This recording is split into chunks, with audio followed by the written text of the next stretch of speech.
ओम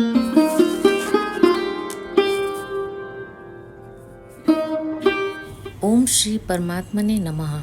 नमस्ते दोस्तों, भगवत गीता की इस यात्रा में आपका स्वागत है, अभिनंदन है। आज हम भगवत गीता के चौथे अध्याय के चौथे श्लोक में प्रवेश करेंगे। यदि आप चैनल पर पहली बार आए हैं तो इसके पहले वाले अध्यायों के लिंक आपको डिस्क्रिप्शन में मिल जाएंगे। तो चलिए प्रारंभ करते हैं। वसुदेव सुतं देवं कंसचानूरमर्दनं देवकी परमानन्दं कृष्णं वन्दे जगद्गुरुम्। अथ श्रीमद्भगवद्गीता चतुर्थोऽध्यायः। अर्जुन उवाच अपरं भवतो जन्म परं जन्म विवस्वतः कथमेतद्विजानीयाम् त्वमादौ प्रोक्तवानिति।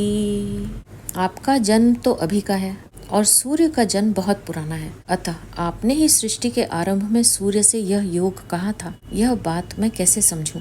अपरम भवतो जन्म परम जन्म विवस्वतः। आपका जन्म तो अभी कुछ वर्ष पूर्व श्री वसुदेव जी के घर हुआ है, पर सूर्य का जन्म सृष्टि के आरंभ में हुआ था, अतः आपने सूर्य को कर्म योग कैसे कहा था?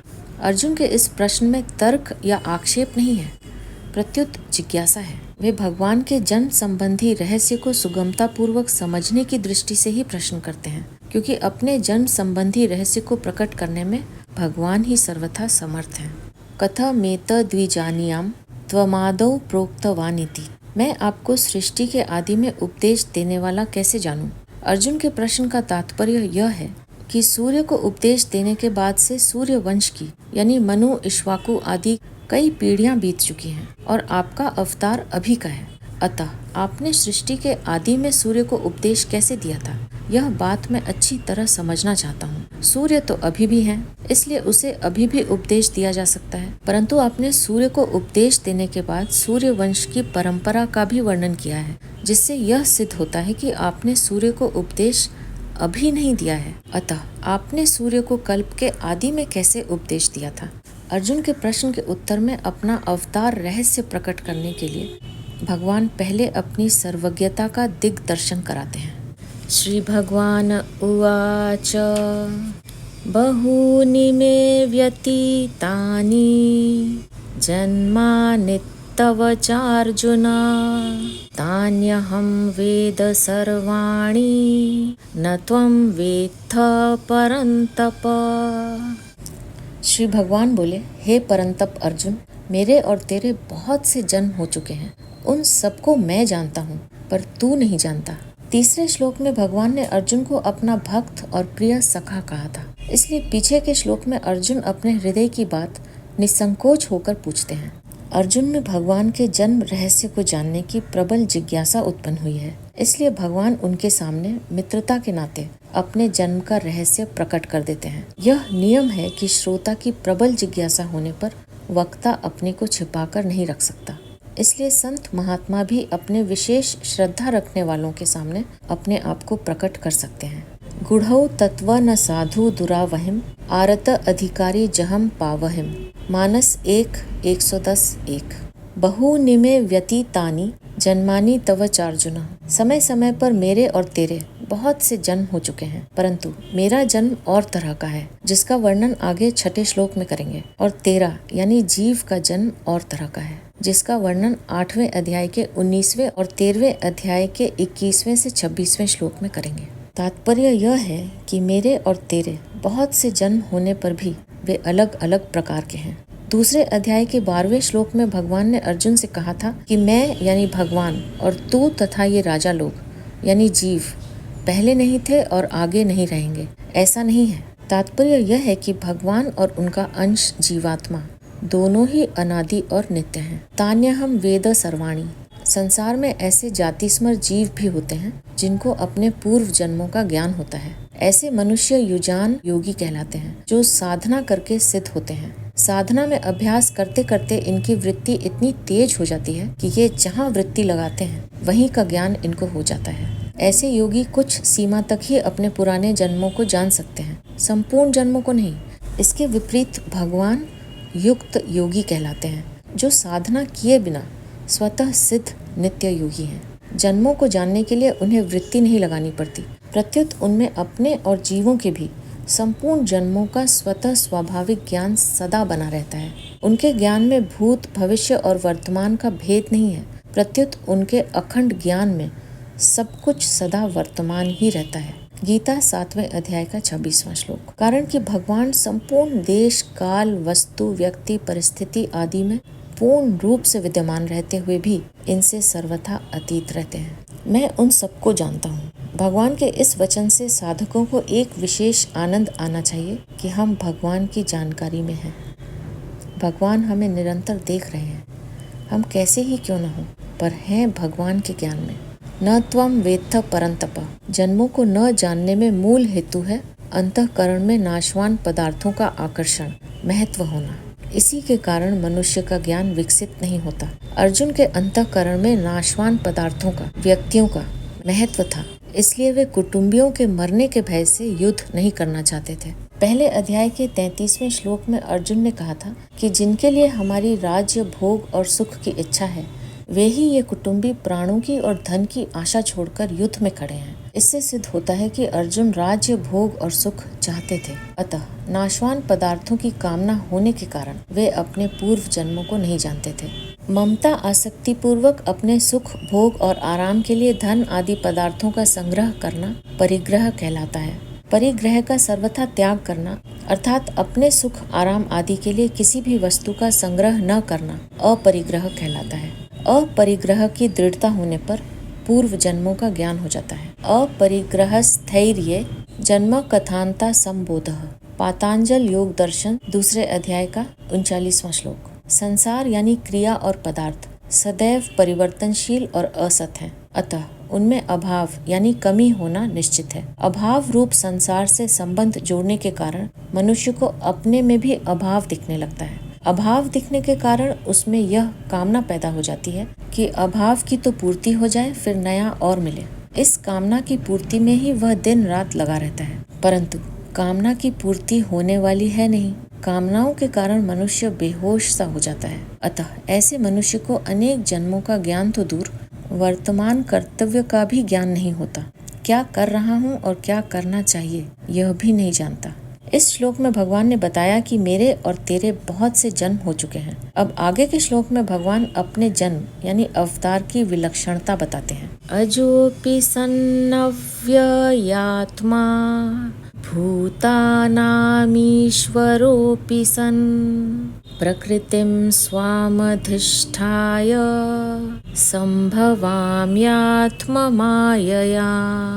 मैं अजन्मा और अविनाशी स्वरूप होते हुए भी तथा संपूर्ण प्राणियों का ईश्वर होते हुए भी अपनी प्रकृति को अधीन करके अपनी योग माया से प्रकट होता हूँ। यह इस अध्याय का 6वां श्लोक है और इसमें 6 बातों का ही वर्णन हुआ है। अज, अव्यय और ईश्वर, ये 3 बातें भगवान की हैं। प्रकृति और योग माया, ये 2 बातें भगवान की शक्ति की हैं और 1 बात भगवान के प्रकट होने की है। अजोपि सन्न व्ययात्मा, इन पदों से भगवान यह बताते हैं कि साधारण मनुष्यों की तरह न तो मेरा जन्म है और न मेरा मरण ही है। मनुष्य जन्म लेते हैं और मर जाते हैं, परंतु मैं अजन्मा होते हुए भी प्रकट हो जाता हूँ और अविनाशी होते हुए भी अंतर्धान हो जाता हूँ। प्रकट होना और अंतर्धान होना दोनों ही मेरी अलौकिक लीलाएं हैं। संपूर्ण प्राणी जन्म से पहले अप्रकट यानी अव्यक्त थे और मरने के बाद भी अप्रकट यानी अव्यक्त हो जाने वाले हैं। केवल बीच में ही प्रकट यानी व्यक्त हैं। गीता 2 अध्याय का 28वां श्लोक। परंतु भगवान सूर्य की तरह सदा ही प्रकट रहते हैं। तात्पर्य यह है कि सूर्य उदय होने से पहले भी ज्यों का त्यों रहता है और अस्त होने के बाद भी ज्यों का त्यों ही रहता है। अर्थात सूर्य तो सदा ही रहता है, किंतु स्थान विशेष के लोगों की दृष्टि में उसका उदय और अस्त होना दिखता है। ऐसे ही भगवान का प्रकट होना और अंतर्धान होना लोगों की दृष्टि में है। वास्तव में भगवान सदा ही प्रकट रहते हैं। दूसरे प्राणी जैसे कर्मों के परतंत्र होकर जन्म लेते हैं, भगवान का जन्म वैसे नहीं होता। कर्मों की परतंत्रता से जन्म होने पर दो बातें होती हैं, एक आयु और दूसरी सुख दुख का भोग। भगवान में ये दोनों ही नहीं होते। दूसरे लोग जन्मते हैं तो शरीर पहले बालक होता है, फिर बड़ा होकर युवा हो जाता है, फिर वृद्ध हो जाता है और फिर मर जाता है। परंतु भगवान में ये परिवर्तन नहीं होते। वे अवतार लेकर बाल लीला करते हैं और किशोर अवस्था यानी 15 वर्ष की अवस्था तक बढ़ने की लीला करते हैं। किशोर अवस्था तक पहुंचने के बाद फिर वे नित्य किशोर ही रहते हैं। सैकड़ों वर्ष बीतने पर भी भगवान वैसे ही सुंदर स्वरूप रहते हैं। इसलिए भगवान के जितने चित्र बनाए जाते हैं उनमें उनकी दाढ़ी मूछें नहीं होती। अब कोई बना दे तो अलग बात है। इस प्रकार दूसरे प्राणियों की तरह न तो भगवान का जन्म होता है, न परिवर्तन होता है और न मृत्यु ही होती है। भूता नामीश्वरोपि सन, प्राणी मात्र के एकमात्र ईश्वर यानी महान शासक रहते हुए भी भगवान अवतार के समय छोटे से बालक बन जाते हैं। परंतु बालक बन जाने पर भी उनके ईश्वर भाव यानी शासकत्व में कोई कमी नहीं आती। जैसे भगवान श्री कृष्ण ने छठी के दिन ही पूतना राक्षसी को मार दिया। पूतना का शरीर 2.5 योजन का और महान भयंकर था। यदि उनमें ईश्वर भाव न होता तो छठी के दिन पूतना को कैसे मार देते। भगवान ने 3 महीने की अवस्था में शकटासुर को, 1 वर्ष की अवस्था में तृणावर्त को और 5 वर्ष की अवस्था में अघासुर को मार दिया। इस तरह भगवान ने बाल्य अवस्था में ही अनेक राक्षसों को मार दिया। 7 वर्ष की अवस्था में ही उन्होंने गोवर्धन पर्वत को 1 उंगली पर उठा लिया। संपूर्ण प्राणियों के ईश्वर होते हुए भी भगवान अवतार के समय छोटे से छोटे बन जाते हैं और छोटा से छोटा काम भी कर देते हैं। वास्तव में यही भगवान की भगवत्ता है। भगवान अर्जुन के घोड़े हाँकते हैं और उनकी आज्ञा का पालन करते हैं, फिर भी भगवान का अर्जुन पर और दूसरे प्राणियों पर ईश्वर भाव वैसा का वैसा ही है। सारथी होने पर भी वे अर्जुन को गीता का महान उपदेश देते हैं। भगवान श्री राम पिता दशरथ की आज्ञा को टालते नहीं और 14 वर्ष के लिए वन में चले जाते हैं, फिर भी भगवान का दशरथ पर और दूसरे प्राणियों पर ईश्वर भाव वैसा का वैसा ही है।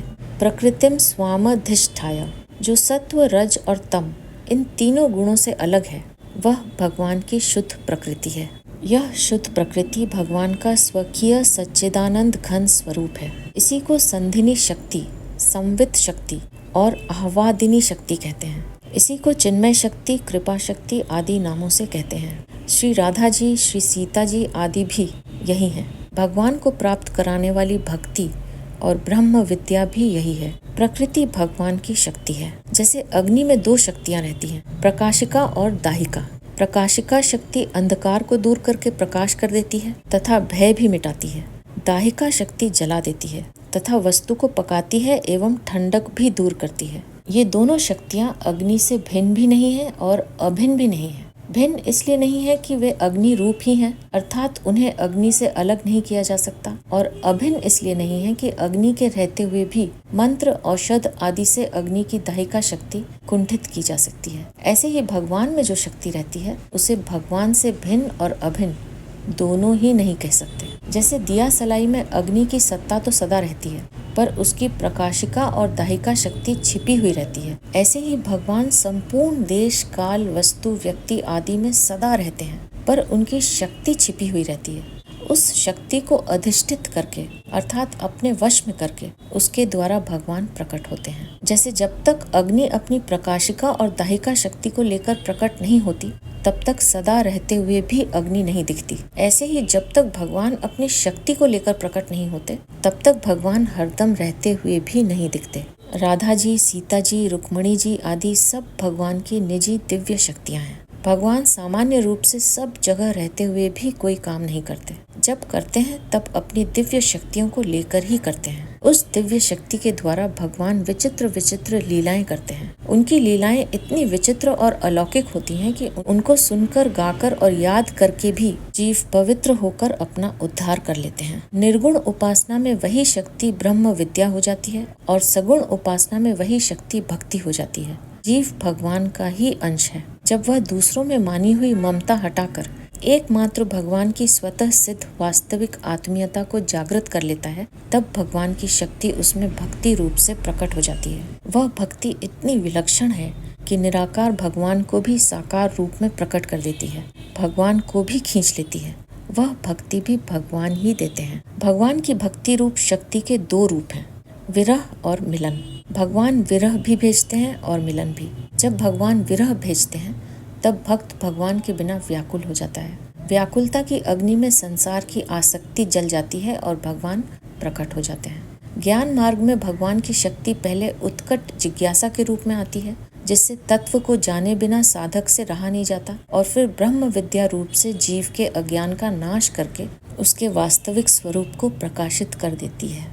परंतु भगवान की वह दिव्य शक्ति जिसे भगवान विरह के रूप में भेजते हैं, उससे भी बहुत विलक्षण है। भगवान कहाँ है, क्या करूं, कहाँ जाऊं? इस प्रकार भक्त व्याकुल हो जाता है तो यह व्याकुलता सब पापों का नाश करके भगवान को साकार रूप से प्रकट कर देती है। व्याकुलता से जितनी जल्दी काम बनता है उतना विवेक विचार पूर्वक किए गए साधन से नहीं बनता।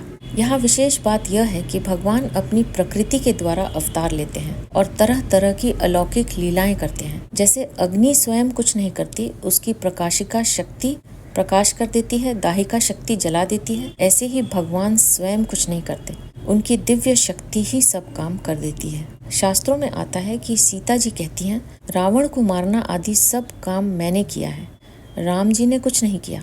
जैसे मनुष्य और उसकी शक्ति है, ताकत है, ऐसे ही भगवान और उनकी शक्ति है। उस शक्ति को भगवान से अलग भी नहीं कह सकते और एक भी नहीं कह सकते। मनुष्य में जो शक्ति है उसे वह अपने से अलग करके नहीं दिखा सकता, इसलिए वह उससे अलग नहीं है। मनुष्य रहता है पर उसकी शक्ति घटती बढ़ती रहती है, इसलिए वह मनुष्य से एक भी नहीं है। यदि उसकी मनुष्य से एकता होती तो वह उसके स्वरूप के साथ बराबर रहती, घटती बढ़ती नहीं। अतः भगवान और उनकी शक्ति को भिन्न अथवा अभिन्न कुछ भी नहीं कह सकते। दार्शनिकों ने भिन्न भी नहीं कहा है और अभिन्न भी नहीं कहा है। वह शक्ति अनिर्वचनीय है। भगवान श्री कृष्ण के उपासक उस शक्ति को श्री जी यानी राधा जी के नाम से कहते हैं। जैसे पुरुष और स्त्री दो होते हैं, ऐसे श्री कृष्ण और श्री जी दो नहीं है। ज्ञान में तो द्वैत का अद्वैत होता है, अर्थात दो होकर भी एक हो जाता है, और भक्ति में अद्वैत का द्वैत होता है, अर्थात एक होकर भी दो हो जाता है। जीव और ब्रह्म एक हो जाएं तो ज्ञान होता है, और एक ही ब्रह्म दो रूप हो जाएं तो भक्ति होती है। एक ही अद्वैत तत्व प्रेम लीला करने के लिए, प्रेम का आस्वादन करने के लिए, संपूर्ण जीवों को प्रेम का आनंद देने के लिए श्री कृष्ण और श्री जी इन दो रूपों से प्रकट होता है। दो रूप होने पर भी दोनों में कौन बड़ा है और कौन छोटा, कौन प्रेमी है और कौन प्रेमास्पद, इसका पता ही नहीं चलता। दोनों ही एक दूसरे से बढ़कर विलक्षण दिखते हैं। दोनों एक दूसरे के प्रति आकृष्ट होते हैं। श्री जी को देखकर भगवान प्रसन्न होते हैं और भगवान को देखकर श्री जी। दोनों की परस्पर प्रेम लीला से रस की वृद्धि होती है, इसी को रास कहते हैं। भगवान की शक्तियाँ अनंत हैं, अपार हैं। उनकी दिव्य शक्तियों में ऐश्वर्य शक्ति भी है और माधुर्य शक्ति भी। ऐश्वर्य शक्ति से भगवान ऐसे विचित्र और महान कार्य करते हैं जिनको दूसरा कोई कर ही नहीं सकता। ऐश्वर्य शक्ति के कारण उनमें जो महत्ता, विलक्षणता, अलौकिकता दिखती है, वह उनके सिवाय और किसी में देखने सुनने में नहीं आती। माधुर्य शक्ति में भगवान अपने ऐश्वर्य को भूल जाते हैं। भगवान को भी मोहित करने वाली माधुर्य शक्ति में एक मधुरता, एक मिठास होती है, जिसके कारण भगवान बड़े मधुर और प्रिय लगते हैं। जब भगवान ग्वाल बालों के साथ खेलते हैं तब माधुर्य शक्ति प्रकट रहती है। अगर उस समय ऐश्वर्य शक्ति प्रकट हो जाए तो सारा खेल बिगड़ जाए, ग्वाल बाल डर जाएं और भगवान के साथ खेल भी न सकें। ऐसे ही भगवान कहीं मित्र रूप से, कहीं पुत्र रूप से और कहीं पति रूप से प्रकट हो जाते हैं, तो उस समय उनकी ऐश्वर्य शक्ति छिपी रहती है और माधुर्य शक्ति प्रकट रहती है। तात्पर्य यह है कि भगवान भक्तों के भावों के अनुसार उनको आनंद देने के लिए अपनी ऐश्वर्य शक्ति को छिपाकर माधुर्य शक्ति प्रकट कर देते हैं। जिस समय माधुर्य शक्ति प्रकट रहती है उस समय ऐश्वर्य शक्ति प्रकट नहीं होती, और जिस समय ऐश्वर्य शक्ति प्रकट रहती है उस समय माधुर्य शक्ति प्रकट नहीं होती। ऐश्वर्य शक्ति केवल तभी प्रकट होती है जब माधुर्य भाव में कोई शंका पैदा हो जाए। जैसे माधुर्य शक्ति के प्रकट रहने पर भगवान श्री कृष्ण बछड़ों को ढूंढते हैं, परंतु बछड़े गए कहाँ, यह शंका पैदा होते ही ऐश्वर्य शक्ति प्रकट हो जाती है और भगवान तत्काल जान जाते हैं कि बछड़ों को ब्रह्मा जी ले गए हैं। भगवान में एक सौंदर्य शक्ति भी होती है जिससे हर एक प्राणी उनमें आकृष्ट हो जाता है। भगवान श्री कृष्ण के सौंदर्य को देखकर मथुरापुर वासिनी स्त्रियां अपने में कहती हैं, गोप्यस्तपः किमचरन् यदमुष्य रूपम लावण्य सारम मसमूर्ध्वम अनन्य सिद्धम दृग्भिः पिबन्त्यनु सवाभिनवम दुराप मेकांत धाम यशस श्रिय ऐश्वरस्य। श्रीमद् भागवत 10:44-14। यानी इन भगवान श्री कृष्ण का रूप संपूर्ण सौंदर्य का सार है। सृष्टि मात्र में किसी का भी रूप इनके रूप के समान नहीं है। इनका रूप किसी के संवारने सजाने अथवा गहने कपड़ों से नहीं, प्रत्युत स्वयं सिद्ध है। इस रूप को देखते देखते तृप्ति भी नहीं होती, क्योंकि यह नित्य नवीन ही रहता है। समग्र यश, सौंदर्य और ऐश्वर्य इस रूप के आश्रित है। इस रूप के दर्शन बहुत ही दुर्लभ हैं। गोपियों ने पता नहीं कौन सा तप किया था, जो अपने नेत्रों के दोनों से सदा इनकी रूप माधुरी का पान किया करती थी। श्रीमद् भागवत में सुखदेव जी कहते हैं, परीक्षित, मंचों पर जितने लोग बैठे थे वे मथुरा के नागरिक और राष्ट्र के जन समुदाय पुरुषोत्तम भगवान श्री कृष्ण और बलराम जी को देखकर इतने प्रसन्न हुए कि उनके नेत्र और मुख कमल खिल उठे, उत्कंठा से भर गए। वे नेत्रों द्वारा उनकी मुख माधुरी का पान करते करते तृप्त ही नहीं होते थे, मानो वे उन्हें नेत्रों से ही पी रहे हों, जीह्वा से चाट रहे हों, नासिका से सूंघ रहे हों और भुजाओं से पकड़कर हृदय से सटा रहे हों। भगवान श्री राम के सौंदर्य को देखकर विदेह राजा जनक भी विदेह अर्थात देह की सुध बुध रहित हो जाते थे और कहते थे, सहज बिराग रूप मनुमोरा थकित होता जिमि चंद चकोरा। वन में रहने वाले कोल भी भगवान के विग्रह को देखकर मुग्ध हो जाते थे। करहीं जुहारू भेंट धरी आगे, प्रभु ही बिलो कहीं अति अनुरागे। चित्र लिखे जनु जहाँ तहाँ ढाड़े, पुलक शरीर नयन जल बाढ़े। प्रेमियों की तो बात ही क्या, वैर भाव रखने वाले राक्षस खर दूषण भी भगवान के विग्रह की सुंदरता को देखकर चकित हो जाते थे और कहते थे, नाग असुर सुर नर मुनि जेते, देखे जिते हते हम केते। हम भरी जन्म सुनहु सब भाई, देखी नहीं असी सुंदरताई। मानस 3:19-2। तात्पर्य यह है कि भगवान के दिव्य सौंदर्य की ओर प्रेमी, विरक्त, ज्ञानी, मूर्ख, वैरी, असुर और राक्षस तक सबका मन आकृष्ट हो जाता है।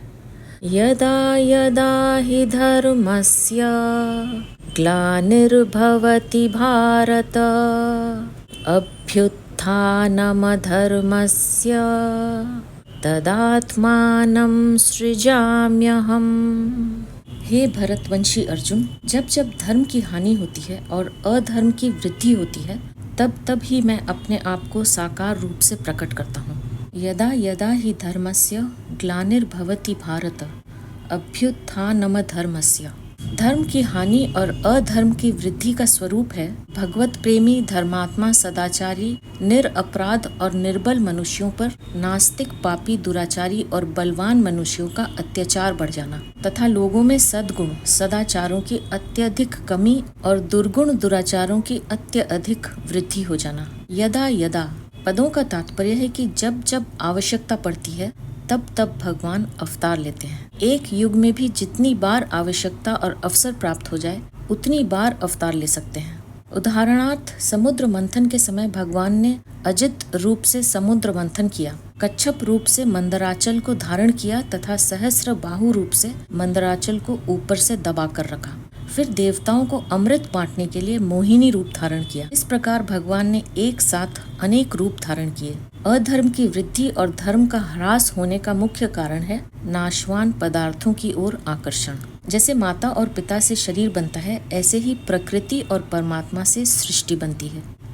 इसमें प्रकृति और उसका कार्य, संसार, तो प्रतिक्षण बदलता रहता है, कभी क्षण मात्र भी एक रूप नहीं रहता। और परमात्मा तथा उनका अंश जीवात्मा दोनों संपूर्ण देश, काल आदि में नित्य निरंतर रहते हैं। इनमें कभी किंचित मात्र भी परिवर्तन नहीं होता। जब जीव अनित्य, उत्पत्ति विनाशशील प्राकृत पदार्थों से सुख पाने की इच्छा करने लगता है और उनकी प्राप्ति में सुख मानने लगता है, तब उसका पतन होने लगता है। लोगों की सांसारिक भोग और संग्रह में ज्यों-ज्यों आसक्ति बढ़ती है, त्यों ही त्यों समाज में अधर्म बढ़ता है, और ज्यों-ज्यों अधर्म बढ़ता है, त्यों ही त्यों समाज में पापाचरण, कलह, विद्रोह आदि बढ़ जाते हैं। सतयुग, त्रेता युग, द्वापर युग और कलयुग, इन चारों युगों की ओर देखा जाए तो इनमें भी क्रमशः धर्म का ह्रास होता है। सतयुग में धर्म के चारों चरण रहते हैं, त्रेता युग में धर्म के 3 चरण रहते हैं, द्वापर युग में धर्म के 2 चरण रहते हैं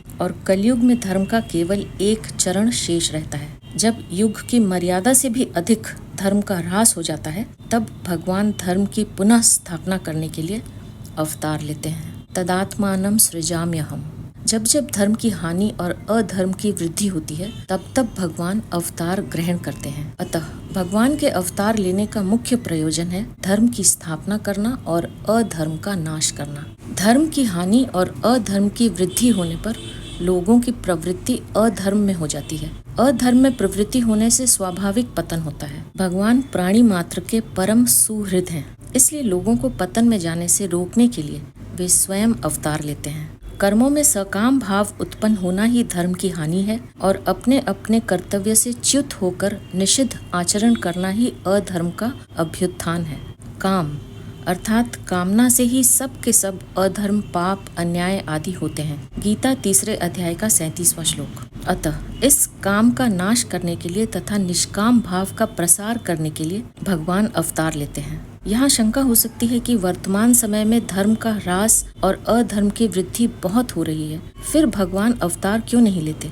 इसका समाधान यह है कि युग को देखते हुए अभी वैसा समय नहीं आया है जिससे भगवान अवतार लें। त्रेता युग में राक्षसों ने ऋषि मुनियों को मारकर उनकी हड्डियों के ढेर लगा दिए थे। यह तो त्रेता युग से भी गया बीता कलयुग है, पर अभी धर्मात्मा पुरुष जी रहे हैं, उनका कोई नाश नहीं करता। दूसरी एक बात और है, जब धर्म का ह्रास और अधर्म की वृद्धि होती है, तब भगवान की आज्ञा से संत इस पृथ्वी पर आते हैं अथवा यहीं से विशेष साधक पुरुष प्रकट हो जाते हैं और धर्म की स्थापना करते हैं। कभी कभी परमात्मा को प्राप्त हुए कारक महापुरुष भी संसार का उद्धार करने के लिए आते हैं। साधक और संत पुरुष जिस देश में रहते हैं, उस देश में अधर्म की वैसी वृद्धि नहीं होती और धर्म की स्थापना होती है। जब साधकों और संत महात्माओं से भी लोग नहीं मानते, प्रत्युत उनका विनाश करना आरंभ कर देते हैं और जब धर्म का प्रचार करने वाले बहुत कम रहते हैं तथा जिस युग में जैसा धर्म होना चाहिए उसकी अपेक्षा भी बहुत अधिक धर्म का ह्रास हो जाता है,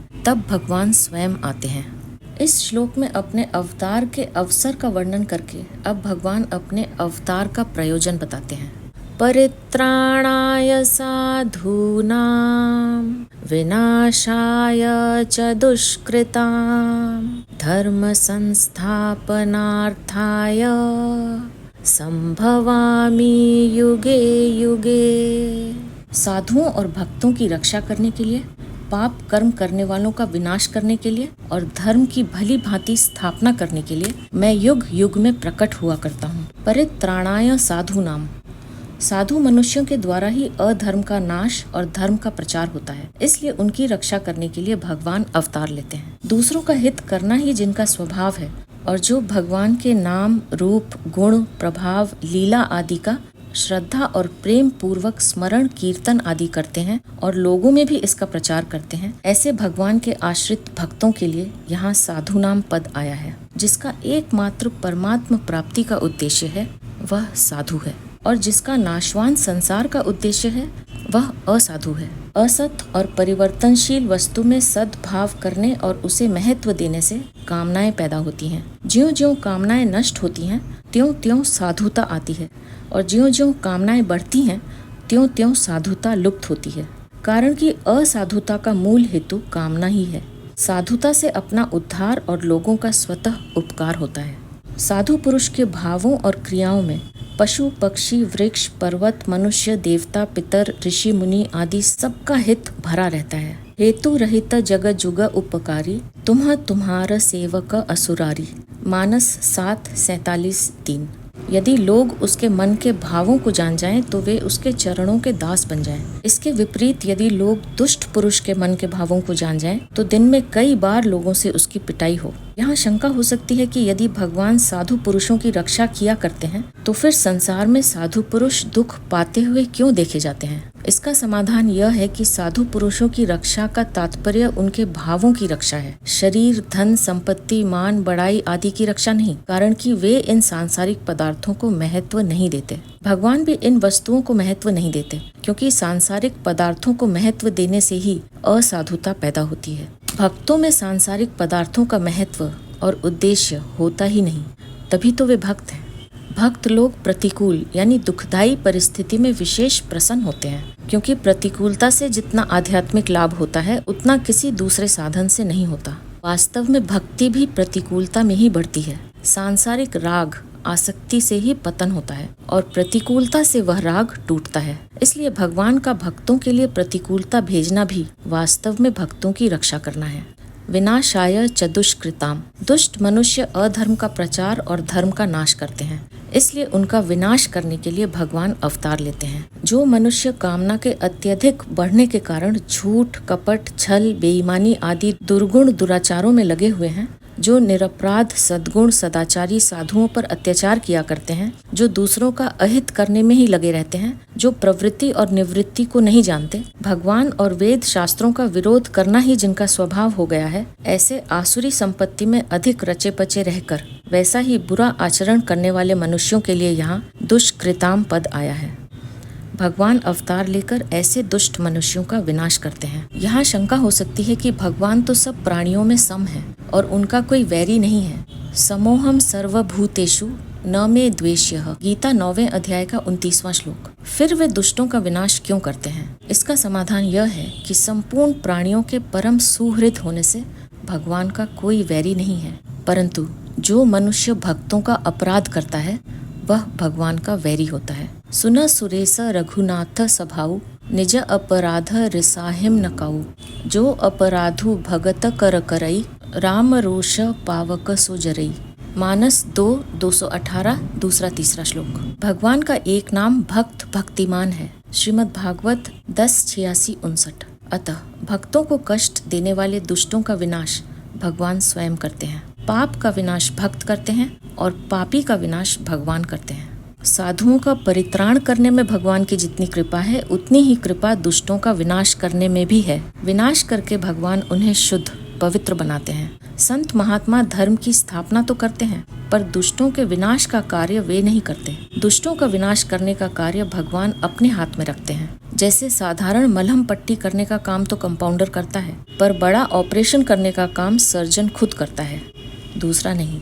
निर्गुण ब्रह्म प्रकृति, माया, अज्ञान आदि का विरोधी नहीं है, प्रत्युत उनको सत्ता स्फूर्ति देने वाला तथा उनका पोषक है। तात्पर्य यह है कि प्रकृति, माया आदि में जो कुछ सामर्थ्य है वह सब उस निर्गुण ब्रह्म की ही है। इसी तरह सगुण भगवान भी किसी जीव के साथ द्वेष, वैर या विरोध नहीं रखते, प्रत्युत समान रीति से सबको सामर्थ्य देते हैं, उनका पोषण करते हैं। इतना ही नहीं, भगवान की रची पृथ्वी भी रहने के लिए सबको बराबर स्थान देती है।